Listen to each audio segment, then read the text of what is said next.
marcó la historia y es la base de la fe cristiana.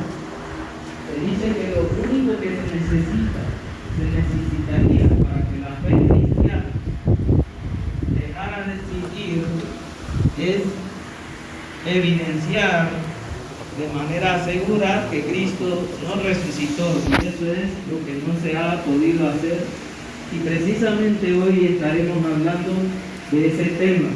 Así que vamos a estar abriendo nuestras Biblias en Primera de Corintios, capítulo 15, versículo 12. Primera de Corintios, capítulo 15, versículo 12.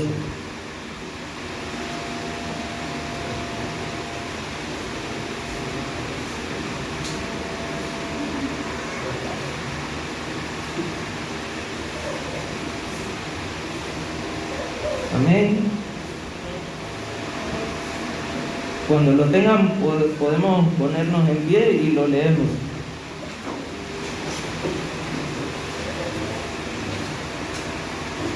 Dice la palabra del Señor: pero si se predica de Cristo, que resucitó de los muertos, como dicen algunos de vosotros, que no hay resurrección de muertos. Estemos orando. Padre eterno, Señor todopoderoso, soberano Dios, te damos gracias, Señor, por tu gran amor y tu misericordia para con cada uno de nosotros, porque has enviado tu Hijo unigénito, el cual murió por nosotros para remisión de nuestros pecados, Señor. Gracias, Señor, porque el poder de tu Espíritu resucitó al tercer día y hemos sido justificados y perdonados, Señor, por esa obra tuya en la cruz, por el poder de tu resurrección.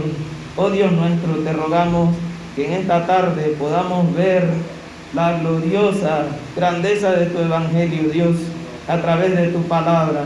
En el nombre de Jesús, que seamos fortalecidos, exhortados y edificados por medio de ella, para la gloria y honra de tu nombre, Señor. Gracias, Señor. Amén.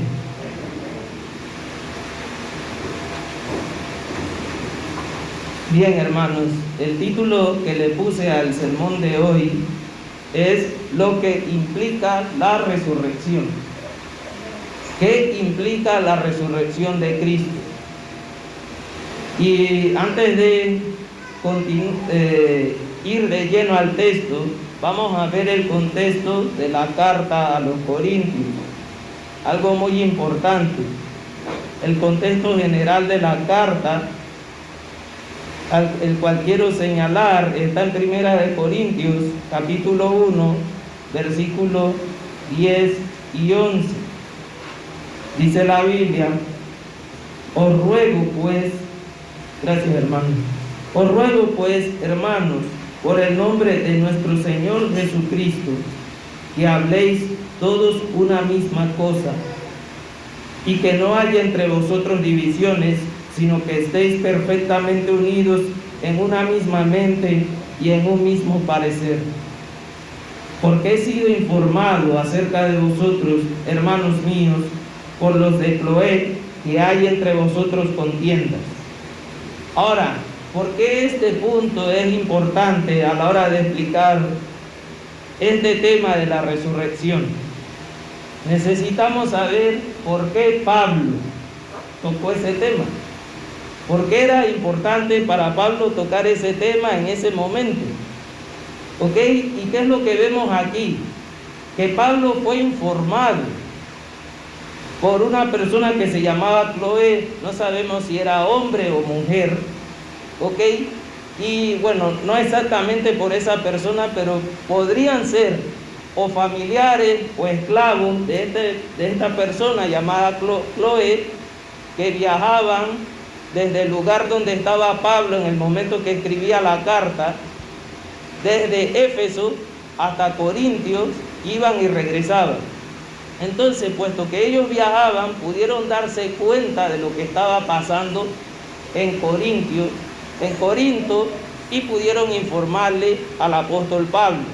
Ahora, algo que llama la atención de esto es que A él le estaban informando, no por una delegación enviada de la iglesia de Corinto, sino más bien pareciera, como dicen por ahí, alguien los estaba, dicen buen panameño, sapeando. ¿Ok? ¿Por qué? Vieron algo y lo informaron de una vez al apóstol Pablo. Hay discusión respecto a si Cloé o los que iban a hacer, los que estaban informando eran cristianos, pero el punto es que había un problema y Pablo se enteró por mano de otros, no por la misma iglesia.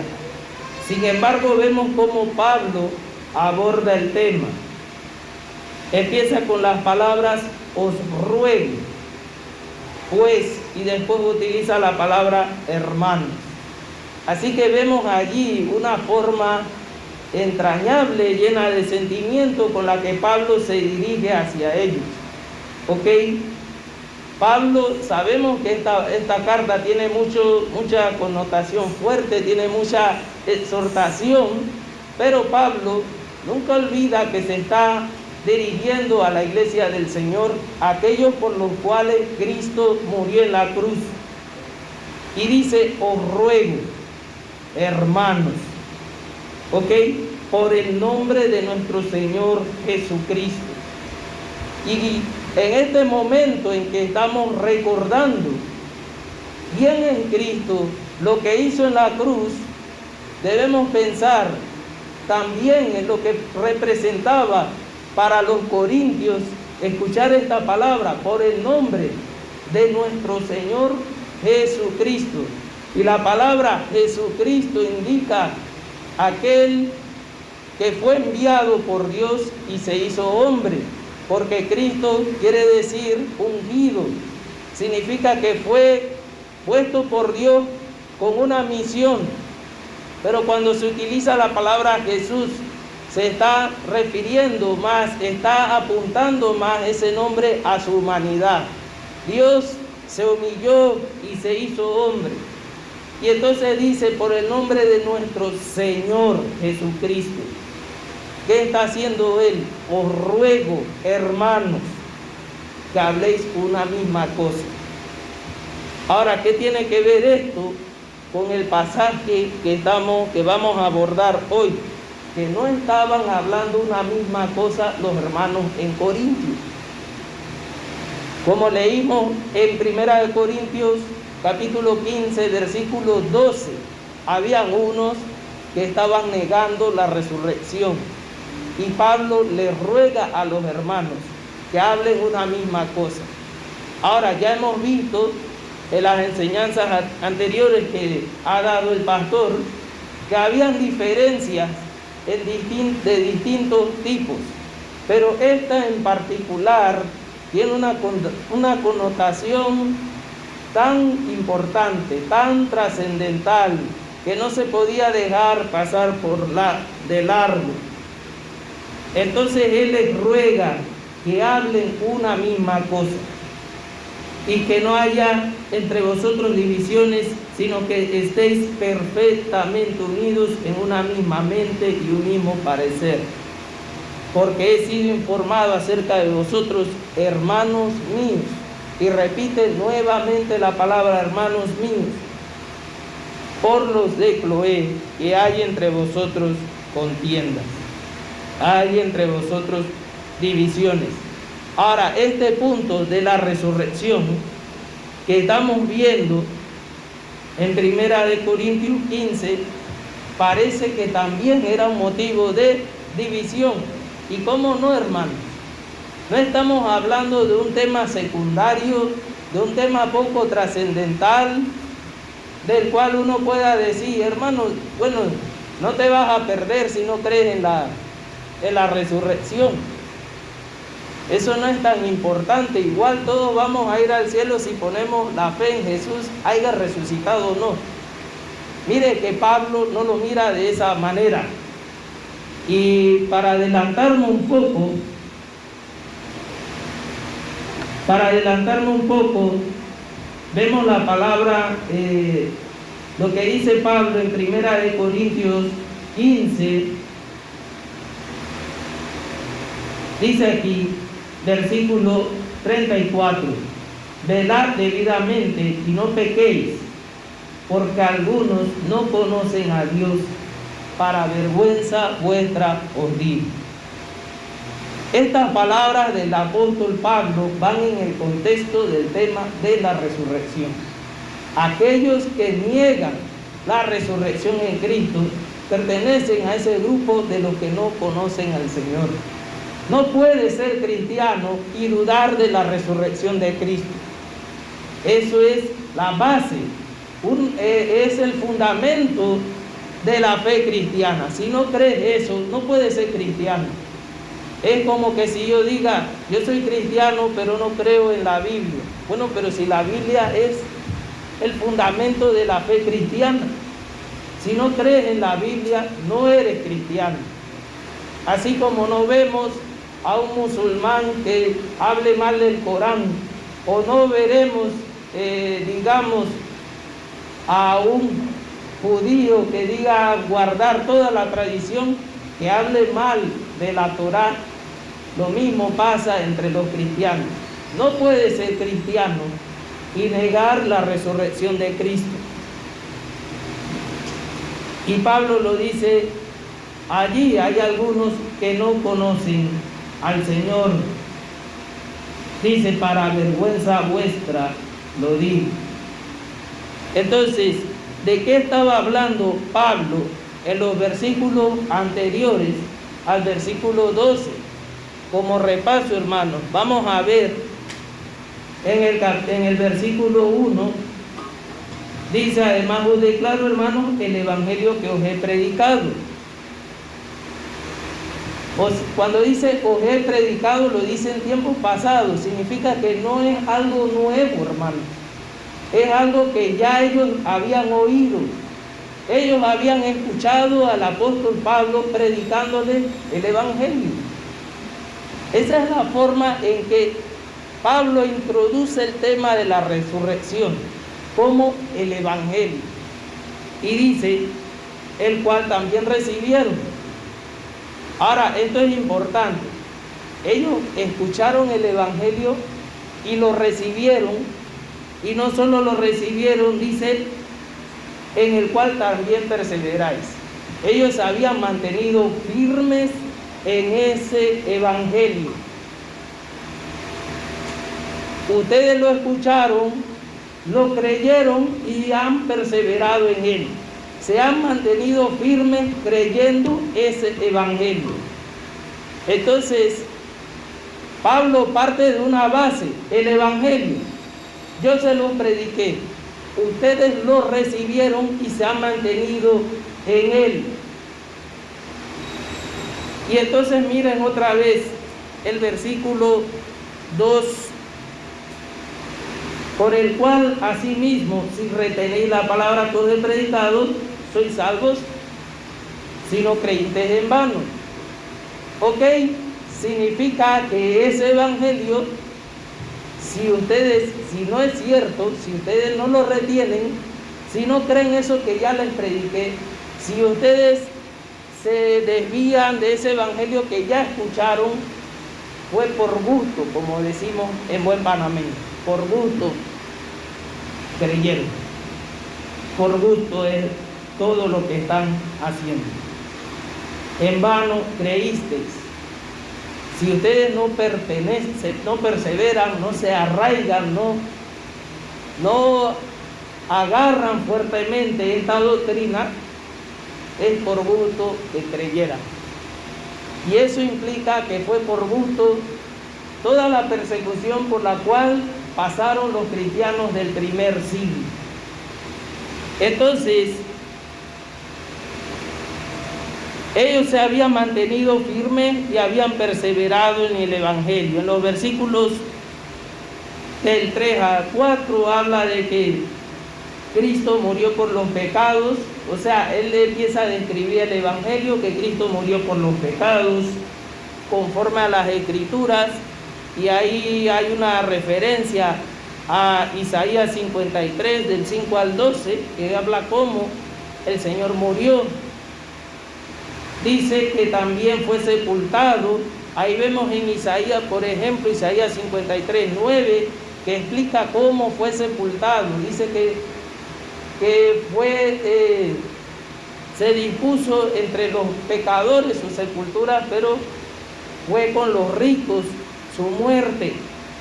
Y luego vemos más adelante que se habla de su resurrección. Allí mismo, que resucitó al tercer día conforme a las Escrituras. Ahora, hasta el hecho de que hubiera resucitado al tercer día, también estaba registrado en las Escrituras. Se cumplió perfectamente el plan de Dios. No fue algo improvisado de Dios. Se me ocurrió, ya sé cómo voy a salvar a la humanidad. No, ya Dios tenía un plan. Y Oseas capítulo 6, versículo 2, el Salmo 16:8, también hablan de eso. Son ejemplos, entre tantos versículos, que hablan de la resurrección de Cristo. Bien, ahora del verso 5 al 7, hay un énfasis que hace el apóstol Pablo en la resurrección. O sea que ya vimos en el versículo 4 que dice resucitó al tercer día, pero no termina allí, continúa en el 5 y dice y se le apareció a Cefas, después a los 12, y en el 6 sigue hablando del tema de la resurrección. Así que ya nosotros sabemos el evangelio que Pablo había predicado a los corintios, que Cristo murió y resucitó. Pero ¿dónde Pablo está haciendo el mayor énfasis? En esta primera parte, en que Cristo resucitó y tuvieron testigos. Y después dice que más de 500. Ahora, eso es la base de la cual voy a partir para explicar del versículo 2 en adelante. Del versículo 2 en adelante. Vemos un fuerte énfasis entre estos tres aspectos en la resurrección. Pablo dice, sí, resucitó y se le apareció a Cefas. Después se le apareció a los 12. Después apareció a más de 500 hermanos a la vez. O sea, más de 500 personas lo vieron. Dice, de los cuales muchos viven aún y otros ya duermen. Después apareció a Jacobo, después a todos los apóstoles y por último de todos, como un abortivo, se me apareció a mí. O sea que el que les está escribiendo esta carta es un testigo del Cristo resucitado, se le apareció a él. Y ahí cobra sentido el versículo 12. ¿Por qué? Porque el versículo 12 empieza con la palabra pero. ¿Y qué es la palabra pero? La palabra pero es una conjunción adversativa. ¿Qué indica? Que no está hablando de un tema diferente. Es una palabra que se utiliza para unir una oración con la otra o un tema con el otro, pero fíjense, está uniendo, es una conjunción adversativa, está hablando de algo contrario a lo que él explicó en los versos anteriores. Cuando vemos esa palabra pero, es porque va a hablar de algo que se contrapone a todo eso que él mencionó, al hecho de que Jesucristo murió en la cruz, fue sepultado y resucitó. ¿Qué implica esto? Pablo va a mencionar algo contrario al evangelio, algo que se contrapone al evangelio que él ya les había predicado, al evangelio que los corintios recibieron, al evangelio en el cual ellos habían perseverado, ellos se habían mantenido firmes a este momento. ¿Y qué es eso? Dice, pero si se predica Ahora, la palabra predica aquí reafirma lo que les acabo de decir. Fíjense que esta palabra predica no es la primera vez que la utiliza el apóstol Pablo en este capítulo. La vemos en el capítulo 1, el evangelio que os he predicado. La vemos en el capítulo 2, la palabra que os he predicado. ¿Ok? Y ya sabemos el contexto, está hablando del evangelio. Cristo resucitó y murió. En el capítulo 3 no utiliza la palabra predicado, pero dice, os he enseñado. Luego en el, yo dije el capítulo 3, versículo 3. Luego el versículo 11 dice, así predicamos. ¿Qué dice? Porque o sea yo, o sean ellos, así predicamos. Y así habéis creído. ¿Qué es lo que así predicamos? Que Cristo murió, fue sepultado y resucitó al tercer día. Eso es lo que Pablo está diciendo, así predicamos.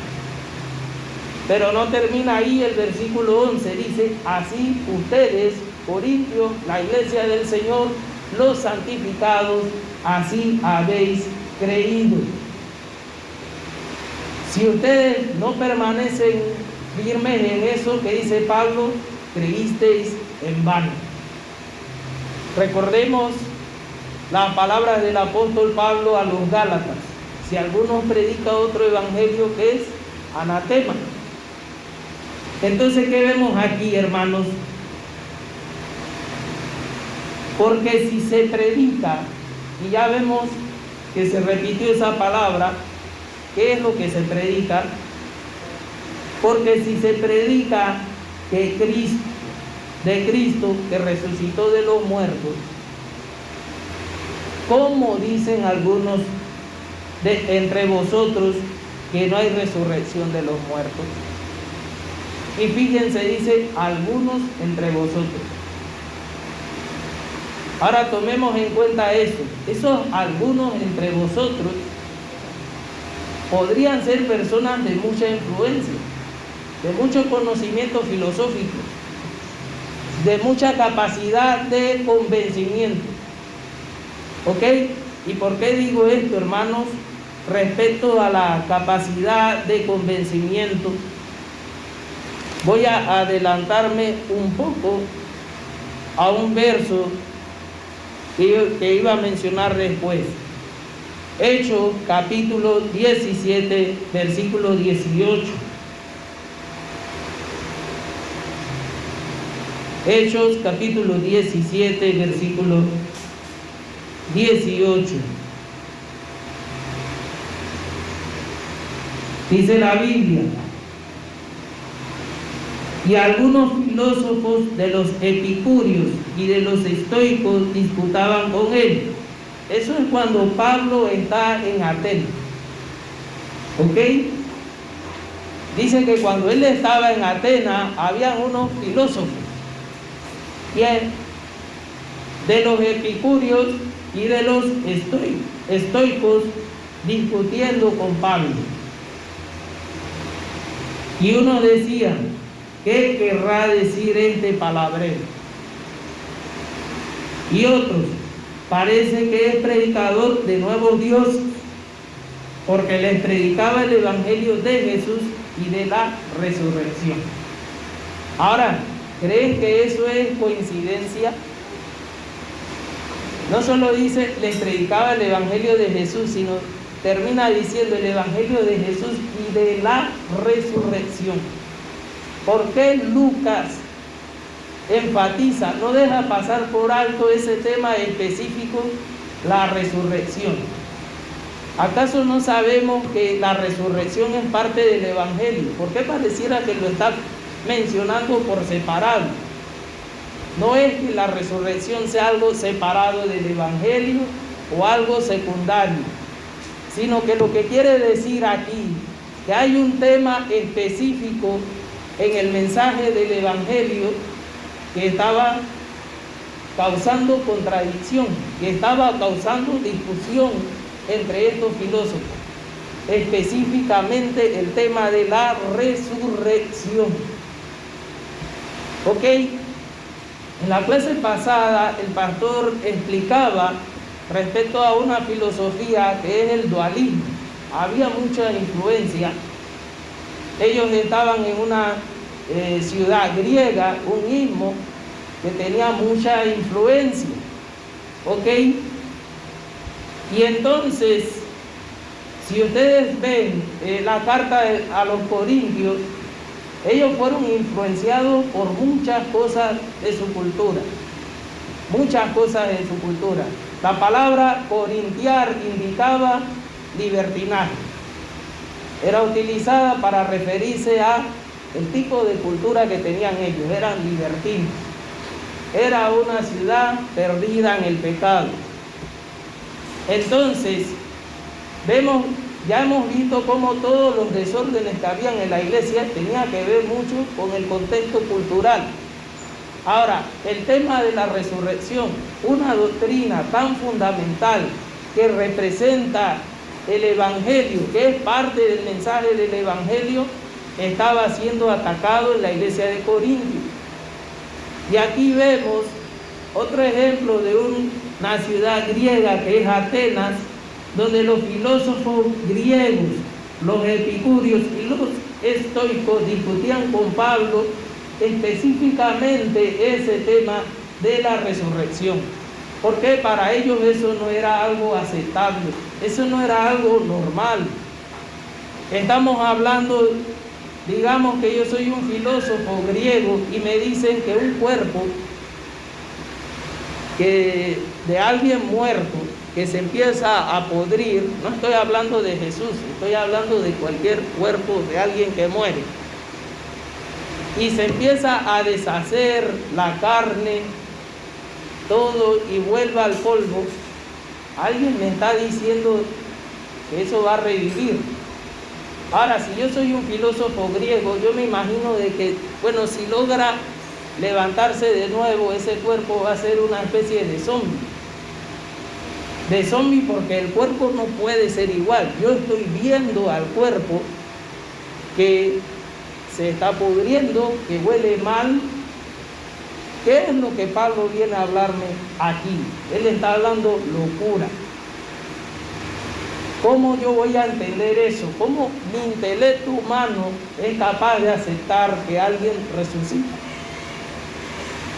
Después de miles de años, eso va a desaparecer. La carne, el cerebro, ¿cómo que me está diciendo que del polvo se va a levantar? ¿Cuándo se ha visto eso? Y más, y alrededor de 2000 años después, todavía al día de hoy, muchos dicen, bueno, quieren pruebas históricas. Bueno, la prueba histórica es que cuántas personas ven resucitar.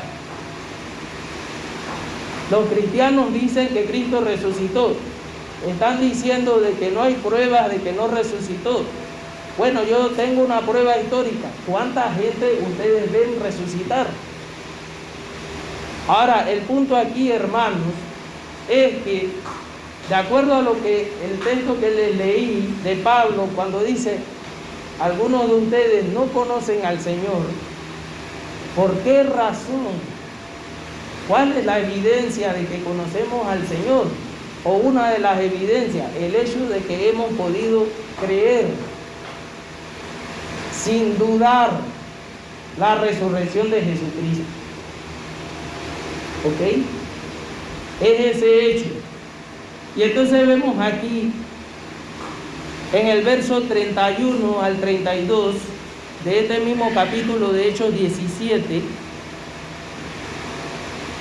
Pablo les empieza a hablar el Evangelio. Pablo les está hablando el Evangelio al pueblo ateniense. Y en el 31 dice, por cuanto ha establecido un día en el cual juzgará al mundo con justicia, por aquel varón a quien designó, dando fe a todos con haberle levantado de los muertos. Pero cuando oyeron lo de la resurrección de los muertos, Unos se burlaban y otros decían, ya te oiremos acerca de esto otra vez. Así que aquí vemos una prueba de cómo se tomaba en cuenta el tema de la resurrección. Después te oigo. Todo tenía lógica, todo tenía sentido hasta que mencionó el tema de la resurrección. Yo podía aceptar que alguien murió por mí, como griego, alguien murió por mí, amén. Tomó mi lugar, amén. Pagó el precio de mi pecado, amén. Y resucitó. ¿Resucitó? ¿Qué dijiste? ¿Escuché bien? ¿Resucitó? No venga con cuentos. Eso no pasa. Eso no lo he visto. Eso va en contra de todo. Ahora en ese tiempo los epicúreos, ahora en nuestro tiempo eso va en contra de todo principio científico. ¿Cuántas veces lo hemos visto? A alguien resucitar. Sigue siendo el tema de resurrección la piedra de tropiezo de los que no son de la fe. Entonces, continuamos por donde estábamos, hermanos. Entonces dice, vemos una contraposición en el versículo 12, una contraposición al Evangelio, específicamente en el punto de la resurrección. El Evangelio que Pablo les había predicado a la iglesia de los Corintios, el Evangelio que los corintios habían creído, el Evangelio que ellos habían aceptado, tenía un bando que lo estaba atacando. No es que estaban atacando una parte del Evangelio, no, estaban atacando el Evangelio mismo. Y vamos a ver lo que sigue, ¿ok? Como dicen algunos de vosotros. O sea, si yo, el apóstol Pablo, que vi a Cristo resucitar, si Pedro, que lo vio resucitar, si más de 500 personas creyentes que lo vieron resucitar y que están vivos aún, incluyéndome yo, Pablo, les hemos predicado ese evangelio a ustedes.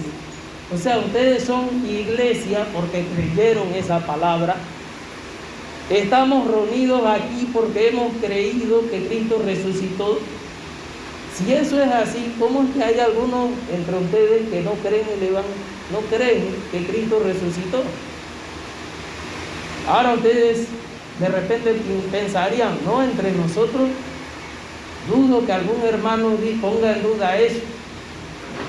Pero tomemos en cuenta, hermanos, que yo he conocido, o al menos no directamente entre los protestantes, pero sí entre los católicos sacerdotes, que en confianza me han dicho que ellos tienen sus dudas respecto al tema de la resurrección. Y son personas que han estudiado mucho, que han visto filosofías, y yo me quedaba preguntando, bueno, ¿cómo puede esta persona que supuestamente ministra y enseña la palabra de Dios decir que tiene dudas respecto al evangelio? Y vemos aquí la misma pregunta hace Pablo. ¿Cómo dicen algunos de vosotros que no hay resurrección de los muertos? Los apóstoles todos están diciendo que Cristo resucitó. Hay personas, aparte de los apóstoles, más de 500 lo vieron y testifican que Cristo resucitó. Muchos de ellos han muerto afirmando algo que creyeron. ¿Por qué? Porque como decía alguien, si Cristo en realidad no resucitó, entonces los 12 apóstoles lo sabían. Los primeros en saber que no resucitó tenían que ser los 12 apóstoles. ¿Saben por qué? Porque ellos estaban diciendo, lo vimos. Y si es la mentira, ellos lo sabían, porque no lo vieron nada, estaban inventando. Pero el problema es que no solo decían eso, sino que estaban dispuestos a morir por eso. Sufrieron azotes por eso. La iglesia, los primeros cristianos estaban siendo perseguidos a muerte por afirmar que lo vieron vivo.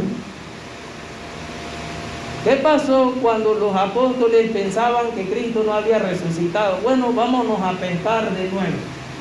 Ya no tenía sentido que le llamaran seguidor de Jesús. Cuando fueron restaurados, Cristo vino. Y al más incrédulo de ellos, Tomás, le dijo, bueno, mete tu dedo aquí en los huecos de mi mano, mira mi costado, cree. Y ese mismo que metió la mano en el costado, la historia cuenta de que murió traspasado por una lanza. Así que si ellos testificaban, lo vi, ¿quién está dispuesto a morir por una mentira? Y Pablo le está diciendo, aquí todavía hay gente viva que lo vio resucitar. ¿Cómo hay entre vosotros gente que lo niega? Porque, versículo 13, porque si no hay resurrección de los muertos, miren, si no hay resurrección de los muertos, tampoco Cristo resucitó. Ahora, el punto es este, hermano. Posiblemente estos creyentes que estaban siendo influenciados por la filosofía griega, sí creían que Cristo resucitó, pero resucitó de una manera espiritual. No el cuerpo, no, resucitó en espíritu. Muchos de nosotros pensamos, bueno, la persona cristiana cuando muere, que aquí en la Biblia vemos que Pablo utiliza mucho el eufemismo, duerme. La palabra duerme para referirse a los que han muerto por causa del Señor. Cuando hablamos de eso, muchos dicen, bueno, él está vivo allá con Dios. Él no ha muerto. Por ahí un predicador decía, bueno, si tienen que perder el ojo, las manos, por causa del evangelio está bien, porque el alma está entera. ¿Y qué era lo que implicaba esa expresión? Bueno, el cuerpo no importa, lo importante es que el alma esté completa. Esa forma de pensar tiene un fundamento en la filosofía griega. ¿Y por qué lo digo, hermanos? Porque cuando nosotros vemos las cartas de Pablo, especialmente la de Corintios, vemos aquí algo interesante respecto a cómo Pablo se refiere al cuerpo literal. Porque él dice que el cuerpo es del Señor. Entonces, algunos corintios sí podían aceptar, Cristo resucitó, pero quizás resucitó en espíritu, el espíritu se levantó de la tumba y su espíritu está a la diestra de Dios Padre, y un espíritu se le apareció a Jacobo, a los 12 apóstoles, a Pedro, un espíritu se le apareció al apóstol Pablo. Y entonces por allí dicen, quizás por allí en algún día encuentren el cuerpo o alguna evidencia que demuestre que no resucitó. Ahora tomemos en cuenta lo que dice aquí. ¿De qué resurrección está hablando Pablo? Está hablando de la misma resurrección de la cual surgió el credo de los apóstoles, que dice, creo en la resurrección de los muertos. Está hablando de una resurrección corporal que no era aceptable en la filosofía griega. Y dice, si Cristo no resucitó, vana es entonces nuestra predicación. Vana es también vuestra fe. Ahora tomemos en cuenta esto.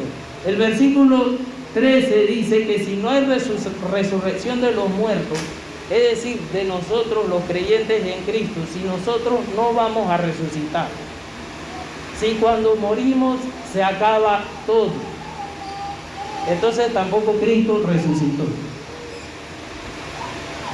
¿Qué implica eso? Si lo expresamos de una manera contraria, utilizando palabras al revés, porque Cristo resucitó, nosotros todos vamos a resucitar también. ¿Por qué creo que voy a resucitar? Porque Cristo resucitó. Y los versículos que vienen reafirman este punto. Porque yo estoy seguro de que la vida no acaba aquí, porque Cristo resucitó. Pero dice Pablo, si Cristo no resucitó, nos dice aquí, si no hay resurrección de los muertos, está en plural, los muertos, si no existe esa resurrección, entonces tampoco Cristo resucitó. Y si Cristo no resucitó, vana es entonces vuestra predicación. Ahora, ¿por qué no es vana nuestra predicación? ¿Por qué no estamos predicando por gusto? ¿Por qué no es por gusto que estamos asistiendo cada domingo a la iglesia?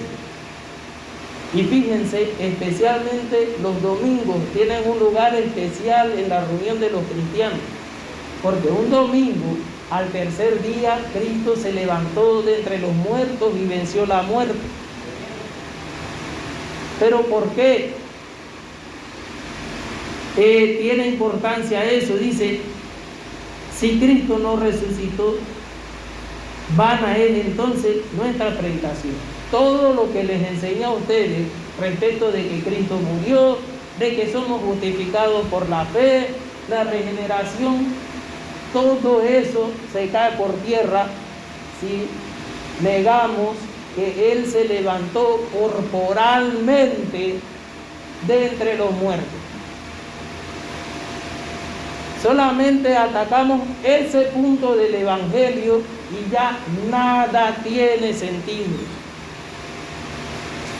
Dice, vana es nuestra predicación, es por gusto, todo el Antiguo Testamento, de Génesis hasta Apocalipsis, se cae por tierra si Cristo no resucitó.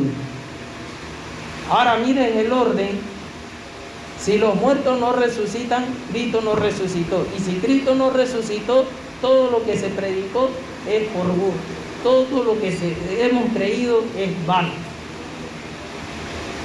Dice, vana es también vuestra fe. ¿Qué es la fe? Es la certeza. Es una seguridad, la certeza de lo que se espera, la convicción de lo que no se ve.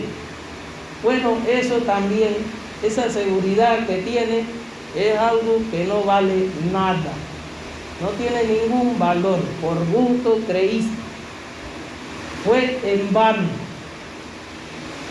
Estaba perdiendo el tiempo en la iglesia. El versículo 15 dice, y somos hallados falsos testigos de Dios. Ahora ven el punto, es que por la fuerza, si la resurrección de Cristo es mentira, el apóstol Pablo era un mentiroso. Pero ¿cómo vamos a conciliar el hecho de que alguien que odiaba a la iglesia, que los perseguía hasta la muerte, que iba a Damasco respirando amenazas de muerte, de la noche a la mañana decida ser azotado, apedreado, encarcelado, naufrague, sufra de hambre, de frío, encarcelamiento y al final lo decapiten por algo que él sabía que era mentira. ¿Qué es lo que nosotros vimos en los versículos anteriores? Versículo 9, porque yo soy el más pequeño de los apóstoles, que no soy digno de ser llamado apóstol. ¿Por qué? Algo que Pablo no había olvidado: yo perseguí a la iglesia del Señor. Ahora el punto que le mencionaba: pero por la gracia de Dios soy lo que soy, y su gracia no ha sido en vano para conmigo, pues antes he trabajado más que todos ellos, que todos los demás apóstoles, pero no yo, sino la gracia de Dios conmigo. Todo ese trabajo por una mentira, todo ese esfuerzo por algo que no es cierto y que Pablo sabía que no era cierto. ¿Está dispuesto usted a morir, a sufrir por algo que usted sabe que no es cierto? Por algo de lo cual usted no va a sacar ganancia. Ahora tomemos en cuenta, hoy en día hay gente que miente, pero no para volverse pobre. El falso evangelio de la prosperidad conviene predicarlo. Si en esta iglesia estuviera predicando Cash Luna, de seguro esto se llenaría. Por supuesto, nosotros nos iríamos, pero esto se llenaría de gente diciendo: aquí hay milagros. Pero el punto es, está predicando una mentira. ¿Acaso Cristo vino a salvarnos de la pobreza? ¿Solo los ricos se van al cielo? Cristo vino a salvarnos de las enfermedades, o sea, que el cojo no va a ir al cielo tampoco, ni los viejitos van a ir al cielo, porque los viejitos son los que más enfermedades tienen. Así que pobre del vida, solamente los ricos y jóvenes van al cielo. A medida que van envejeciendo, van perdiendo su salvación. Y el punto es, las personas mienten cuando van a sacar un provecho de eso, o cuando quieren librarse de un problema. Pero ¿qué sentido tiene que Pablo estuviera pasando tanto trabajo por algo que él sabía que no era cierto? ¿Qué sentido tiene eso? Y no solo Pablo, los demás, los 11 apóstoles, aparte de Pablo, también sufrieron. Incluso el apóstol Juan, que no murió como mártir, pero sufrió también. ¿Dónde fue que hizo su carta, su libro de Apocalipsis? En la isla de Patmos.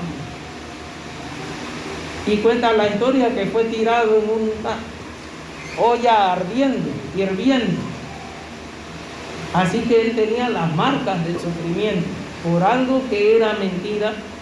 Todos los apóstoles mintieron, pero ¿qué sentido tiene acusar a alguien que ha sufrido tanto de mentiroso? Así que cuando los corintios, que eran conscientes del trabajo de Pablo, los corintios que conocieron a Pablo, vieron las cicatrices de Pablo, ¿cómo ellos iban a negar que es cierto? Alguien que ha estado sufriendo, que se ven las marcas del sufrimiento por su testimonio, estaba mintiendo. Vemos aquí, dice aquí, y somos hallados falsos testigos de Dios. Ellos son testigos de Dios. ¿Quién fue el que resucitó a Cristo de los muertos? Dios Padre.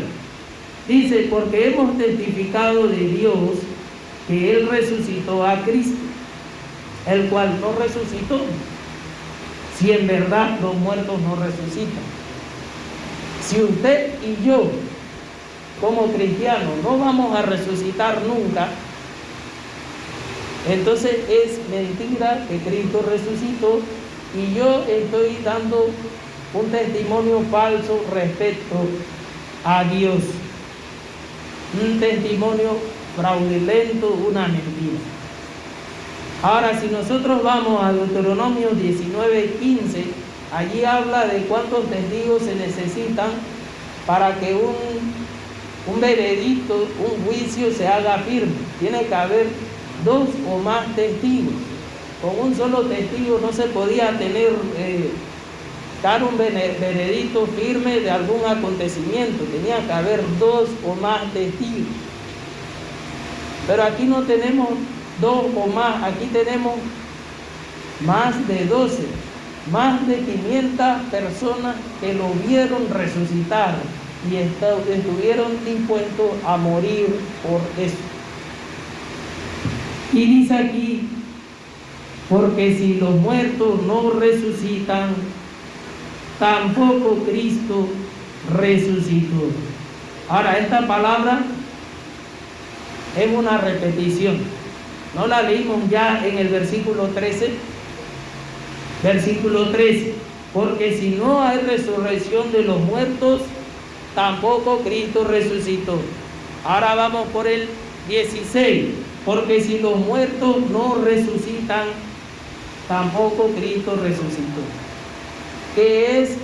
¿Cuál es el énfasis que estamos viendo que está haciendo el apóstol Pablo?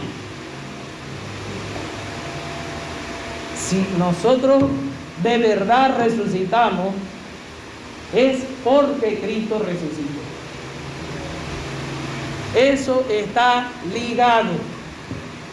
No hay una separación. Cristo resucitó y los demás van a estar en el cielo flotando como Gasparín. Aunque muchos cristianos lo crean así, no es así. ¿Acaso salió el Espíritu? Nuestro Salvador es una especie de fantasma que se sentó a la diestra de Dios Padre. No es una especie de fantasma. ¿Y saben por qué hago la palabra fantasma? Digo la palabra fantasma. Porque si ustedes leen, recuerdan ese pasaje de la Biblia que dice que hay un solo nombre dado a los hombres en el cual podemos ser salvos. Ahí dice que Jesucristo hombre. O sea, Pablo considera aún al Cristo resucitado un hombre.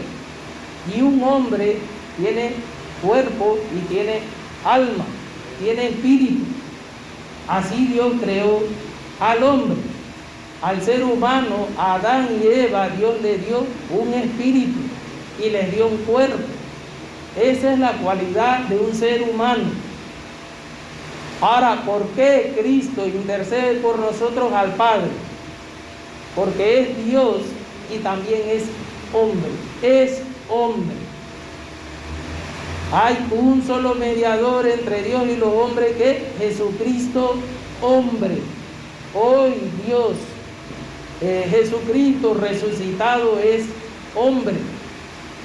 Verdadero Dios, verdadero hombre. ¿Y qué es lo que vemos aquí? Ese Dios y mediador, Jesucristo, resucitó de los muertos. Y dice el versículo 17, si Cristo no resucitó, vuestra fe es vana. Nuevamente lo repite, vuestra fe es por gusto.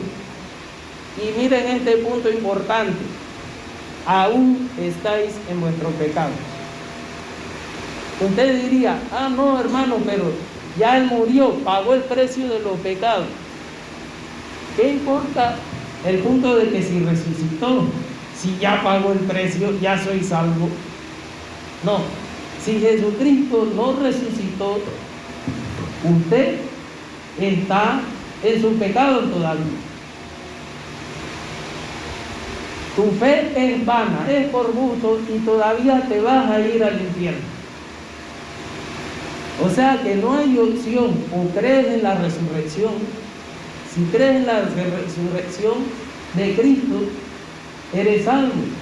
Si es cierta la resurrección de Cristo, tus pecados han sido perdonados. Pero si no es cierto, si eso es mentira, si la resurrección solamente es un espíritu que salió de su cuerpo entonces estás en tu pecado. Estás en tus pecados.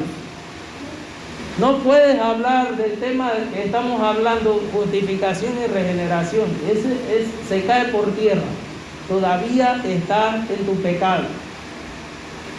Tu culpa no ha sido pagada. Tomemos en cuenta que la resurrección de Cristo es el amén de Dios respecto al precio que fue pagado por nosotros. El hecho de que Cristo resucitó significa que la deuda fue pagada en su totalidad. Y todavía no había muerto cuando Él pronunció las palabras consumado es.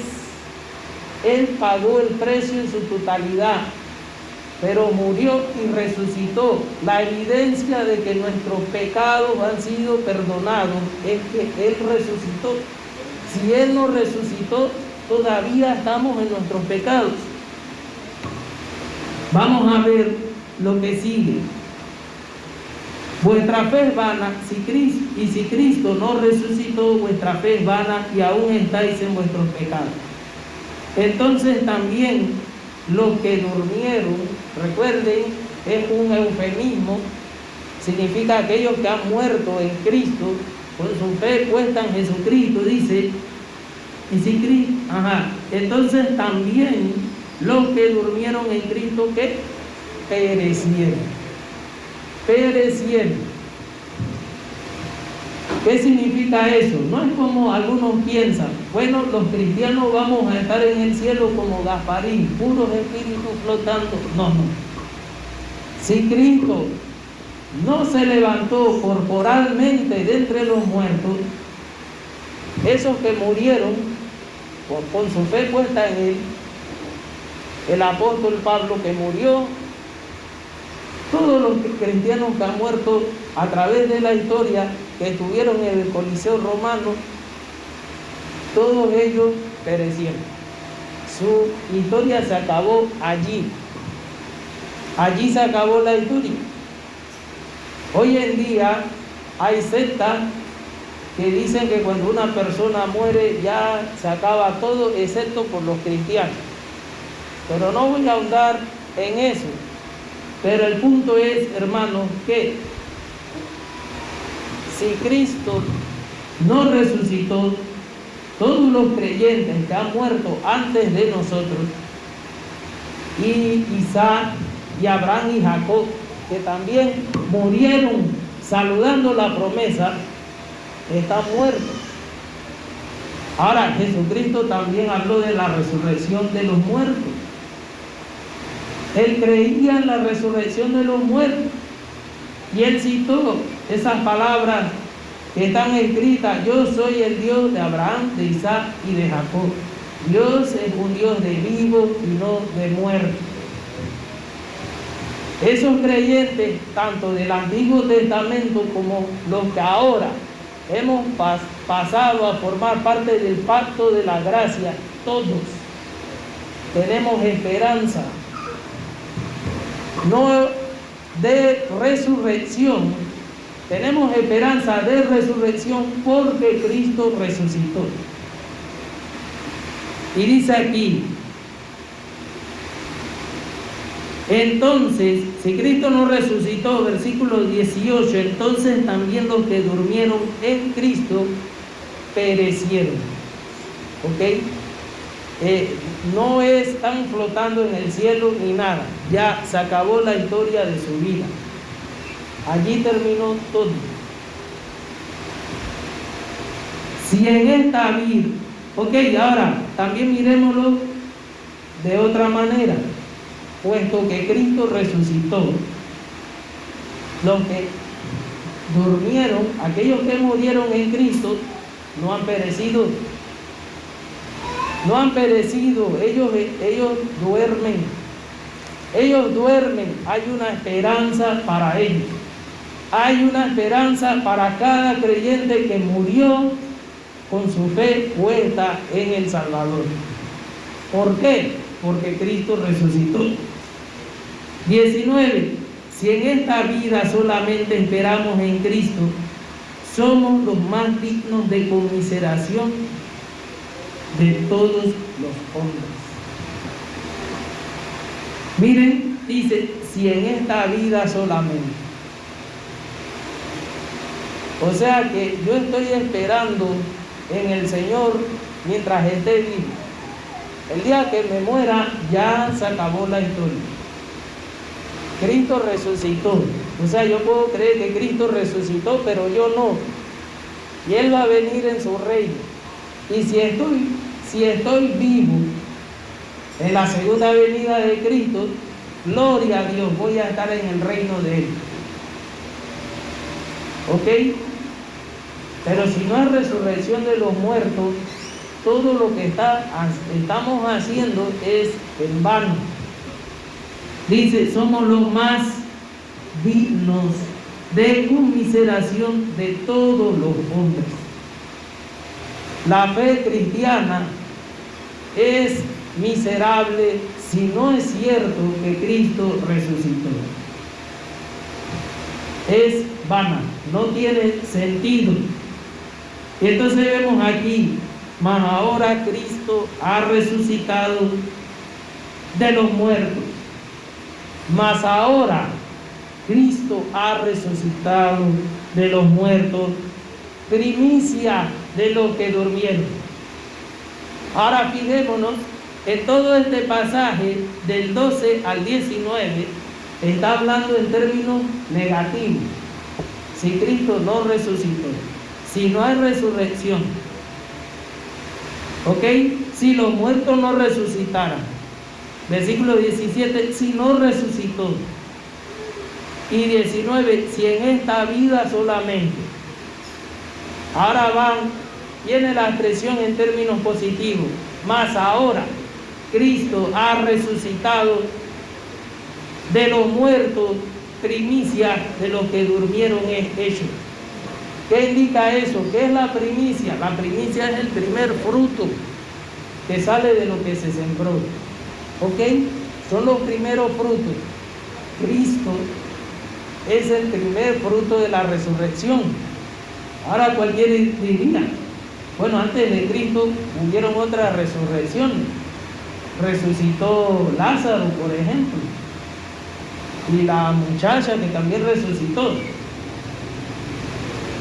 En el Antiguo Testamento, el cuerpo que tocó los huesos de Eliseo resucitó. Pero ¿por qué dice aquí? Aquí nos dice que Cristo es primicia de los que han resucitado. Aquí dice que Cristo es primicia de los que durmieron. ¿Por qué? Porque todas esas resurrecciones no fueron permanentes. Al final Lázaro volvió a morir. Todos volvieron a morir. Pero Cristo es primicia de todos los que han muerto en fe. Él es el primero en resucitar y que tiene vida permanente en Él. ¿Ok? Y dice aquí, mas ahora Cristo ha resucitado de los muertos, primicia de los que durmieron es hecho, porque por cuanto la muerte entró por un hombre, porque también por un hombre la resurrección de los muertos. Hay una comparación. En Adán, por su pecado, la muerte entró a toda la humanidad. Ahora en Cristo, por su obediencia perfecta a la ley de Dios, por su justicia que nos ha imputado por la fe en Él, dice que también tenemos la resurrección de los muertos. Dice, porque así como en Adán todos mueren, también en Cristo todos serán vivificados. Ahora miren, hermanos, este versículo 22 es utilizado para defender la posición universalista. ¿Qué enseña el universalismo? Bueno, que puesto que Cristo murió por todos y pagó el precio de toda la humanidad, así ellos interpretan, eso significa que todos van a ser salvos al final. No murió por el mundo entero Jesucristo. Si Él pagó el precio de los pecados de todos, entonces todos van a ser salvos. Y cuando miramos ese versículo, dice, también en Cristo todos serán vivificados. Ahora vamos a explicar este todos. ¿Quiénes son los todos que se habla aquí? Empecemos con Adán. ¿Quiénes son los todos que mueren? La descendencia de Adán. Ahora, nosotros somos descendientes de Adán también, por eso morimos. Pero ¿quiénes? Pero cuando hablamos de Cristo, que es el segundo Adán, ok, estamos hablando de Cristo, el segundo Adán, este también tiene una descendencia. Vamos a ver, por ejemplo, 1 Corintios 15, 45. Así también está escrito, fue hecho el primer hombre Adán, alma viviente, y el postrer Adán. ¿Quién es el postrer Adán? Jesucristo, dice espíritu vivificante. Recordemos que Cristo es la primicia de los que durmieron, de los que han muerto en fe, el primero en resucitar. Bueno, mientras Adán muere, Cristo no solo tiene vida eterna permanente en Él, sino que Él vivifica, Él imparte vida. Ahí cobra sentido las palabras de Jesús cuando dice, yo soy el camino, la verdad y la vida. Entonces, ¿qué vemos aquí? Jesús es el segundo Adán, es el postrer Adán, el último Adán. Y así como Adán representa a un grupo de la humanidad, Jesucristo representa a otro. Así como Adán tiene hijos, tiene una descendencia, Jesucristo también la tiene. Y no lo estoy inventando yo. Vamos a ver en qué pasaje de la Biblia me estoy basando para decir esto. Este Adán también tiene generación, linaje, o como dice la nueva versión internacional, tiene descendencia. Isaías capítulo 53, versículo 8 y versículo 10. Isaías 53, versículo 8 y versículo 10. Dice la Biblia, por cárcel y por juicio fue quitado, y su generación. Ven aquí, dice su generación. En otras versiones dice su descendencia. ¿Quién la contará?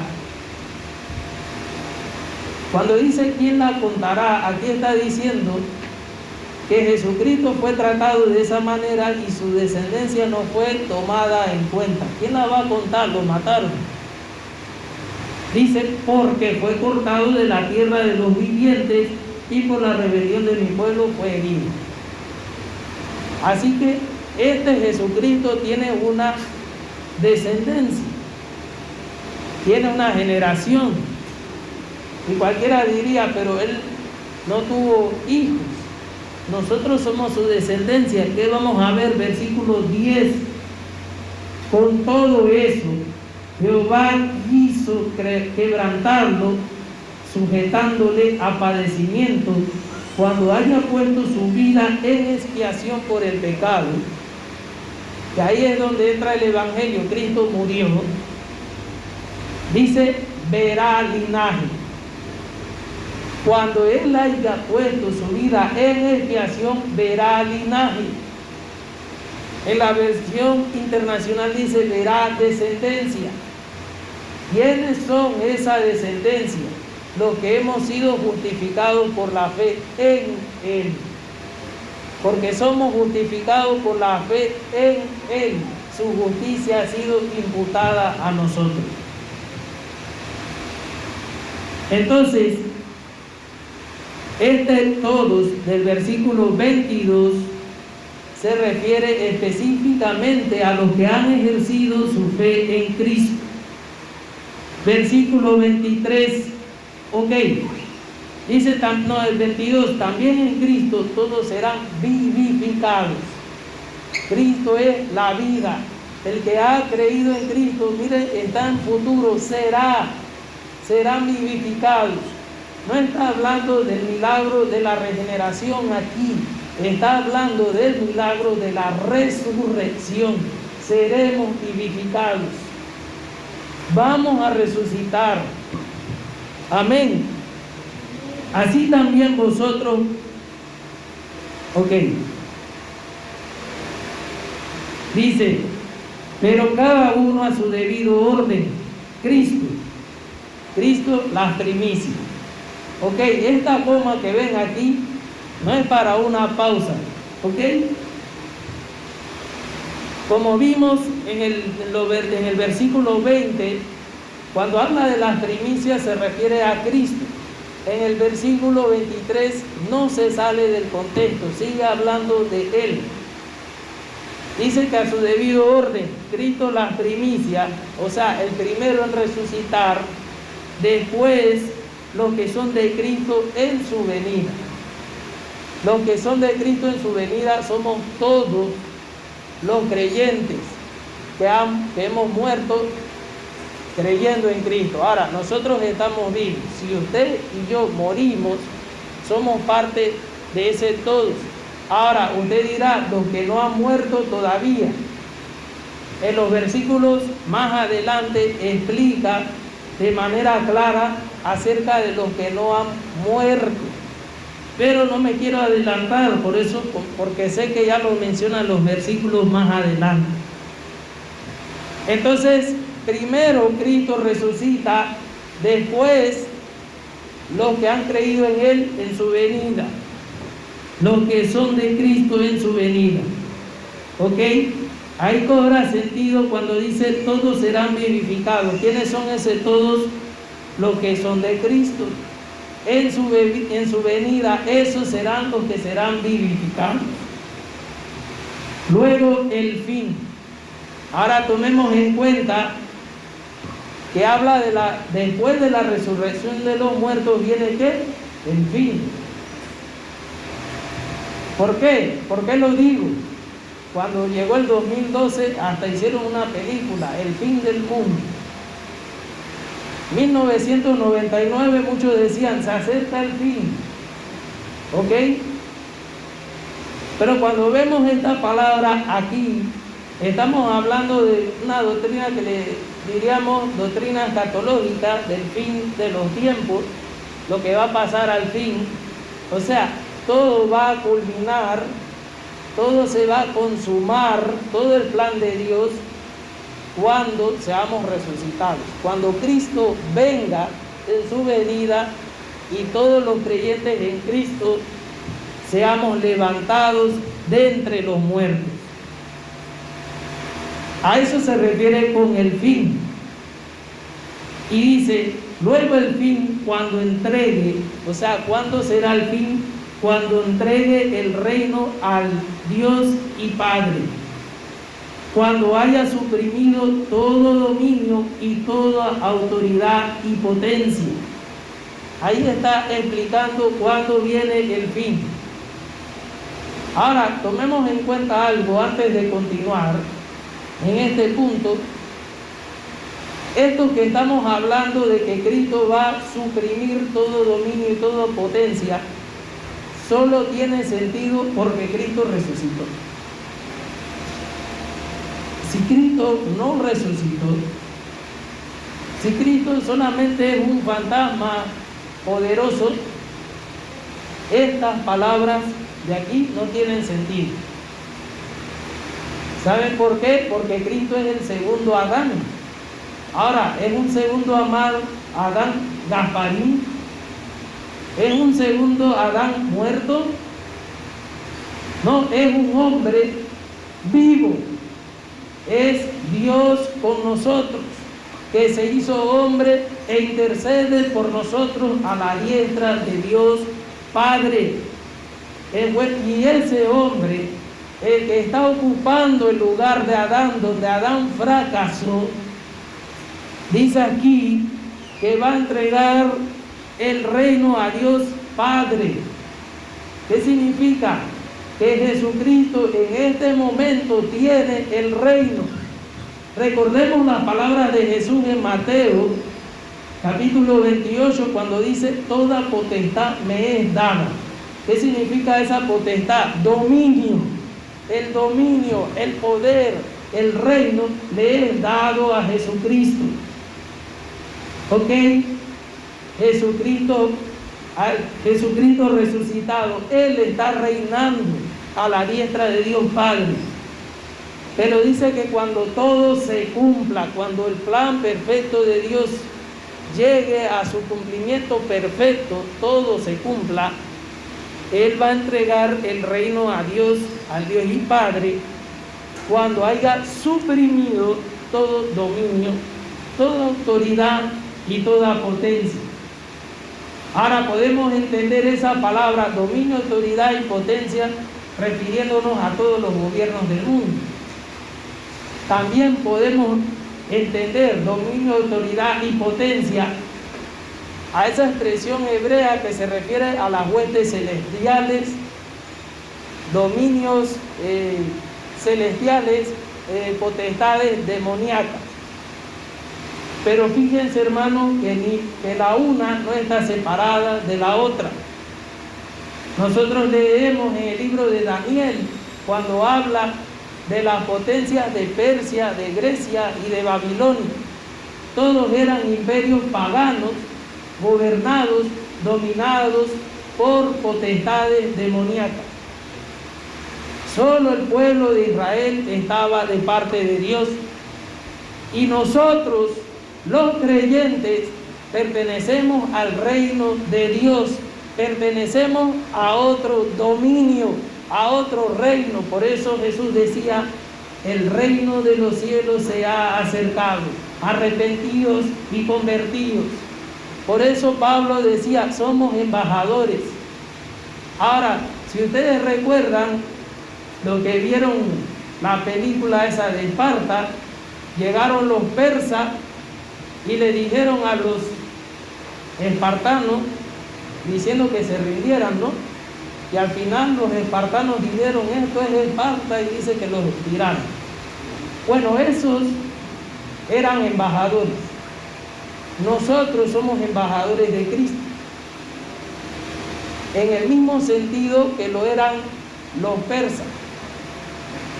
¿Por qué? Porque les estamos diciendo a las personas: el reino de los cielos se ha acercado, ríndanse. Si no arrepentidos, todos perecerán igualmente, decía Jesús. Ríndanse ante el dominio de Cristo. Arrepiéntanse de sus pecados. Amén. Entonces, ¿qué es lo que vemos en el Cristo resucitado? Vemos a un Cristo que reina, un Cristo poderoso que intercede por nosotros a la diestra de Dios Padre, y puesto que Él resucitó, nosotros también resucitaremos y reinaremos con Él, nos sentaremos con Él en su trono, así como Él se ha sentado con el Padre en su trono, de acuerdo a la Biblia. Y ya para terminar, del versículo 24 al 28 hay un quiasmo. ¿Ok? Usted lo puede analizar si quiere con más detalle en su casa, pero fíjense, ¿por qué digo un quiasmo? Porque el versículo 24 repite, el versículo 28 repite lo que dice el 24. ¿Ok? El versículo 27 repite lo que el versículo 25. Y el punto central de este pasaje está en el versículo 26. Hay palabras que se repiten, es una técnica de escritura que utilizaban los hebreos. Y siempre en el medio del mensaje está el mensaje principal. Dice, luego el fin, cuando entregue el reino al Dios y Padre, cuando haya suprimido todo dominio y toda autoridad y potencia, en el versículo 18. Pero luego que todas las cosas le estén sujetas, entonces también el Hijo se sujetará al que le sujetó a todas las cosas, para que Dios sea todo en todo. Ahí se repite la misma idea. Versículo 25. Porque preciso es que Él reine hasta que haya puesto a todos sus enemigos debajo de sus pies. Versículo 27. Porque todas las cosas las sujetó debajo de sus pies. Miren, otra vez repite, debajo de sus pies. Y cuando dice que todas las cosas han sido sujetadas a Él, claramente se exceptúa aquel que sujetó a Él todas las cosas. O sea, Él tiene dominio ahora. El tema central, versículo 26. Y el postrer enemigo que será destruido es la muerte. Amén. Ese es el mensaje central de Ezequiasmo, hermanos. ¿Quién fue el que inició, el que le dio el primer golpe letal a la muerte? Jesucristo. Jesucristo la venció en la cruz. Por eso dice, ¿dónde está, oh muerte, tu aguijón, y oh sepulcro, tu victoria que no pudiste retener? No pudo retener a Cristo en la tumba. El todopoderoso Dios venció la muerte. Pero ¿cuándo será destruido ese enemigo en su totalidad? Precisamente cuando todos los muertos en Cristo sean resucitados. Y vemos en esto, hasta donde hemos llegado, la importancia de este tema de la resurrección. Es tan importante, ¿ok? Es la esperanza del cristiano. Es una parte básica del Evangelio. Si no creemos en la resurrección, vana es nuestra fe. Pero puesto Cristo resucitó, hay victoria, Cristo reina, está a la diestra de Dios Padre. Hay una esperanza. El cristiano no es digno de conmiseración. Amén. El cristiano, dice la Biblia, que el reino de los cielos es como un hombre que vendió todo lo que tenía para comprar un campo. Porque en el campo había algo, en ese campo, de mucho valor. Y los discípulos decían, nosotros lo hemos dejado todo por seguirte.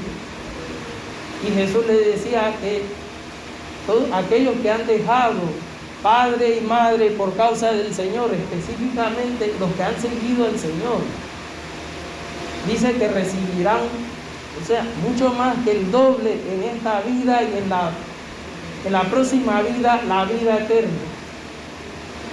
Esa vida eterna no sería cierta si no existe la resurrección de los muertos y si Cristo no resucitó.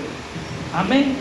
Puesto que Cristo resucitó, tenemos esperanza, tenemos confianza, hay victoria y Él reina.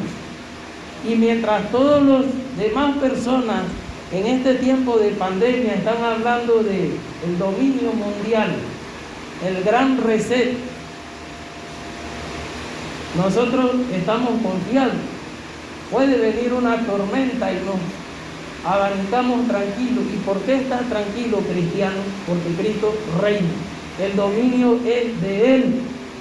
No es de ningún multimillonario, no es de Rusia ni de Estados Unidos.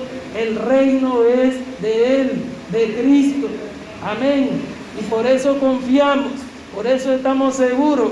Pueden venir 1000 pandemias, pero Cristo reina y su reino no tiene fin y su reino perdurará por la eternidad. Estemos orando, hermanos.